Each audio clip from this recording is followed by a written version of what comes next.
So may nag-comment dito, sabi niya, pwede din po umorder sa inyo ng per bottle. Shoutout sa iyo, Boss Harold Malahitos.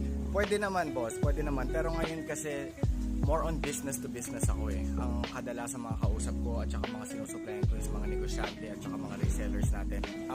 I have multiple resellers, tapos sila na yung nagbebenta ng patingi-tingi, no? Different areas here in the Philippines. Pero kung gusto mo rumekta, kasi ako ang supplier nito, boss, no? So kung gusto mong rumekta sa akin, pwede naman, boss, pwede naman. Tapos patingi-tingi. Problema lang dito, boss, baka daliin ka ng shipping fee.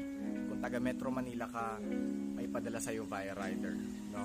Pero kung okay lang sa'yo yon, PM mo ko, usap tayo privately, no? Sa contact details mo, sa cellphone number mo para tawagan ka ng magdi-deliver sa'yo pagdating niya dyan sa delivery address, at saka usap tayo tungkol sa presyohan para malaman mo yung presyohan. Ganun lang din, yung presyo ang bibigay ko sa'yo, kung ano lang din yung presyo ang binibigay ko sa mga kumpanya katulad niyan ng All About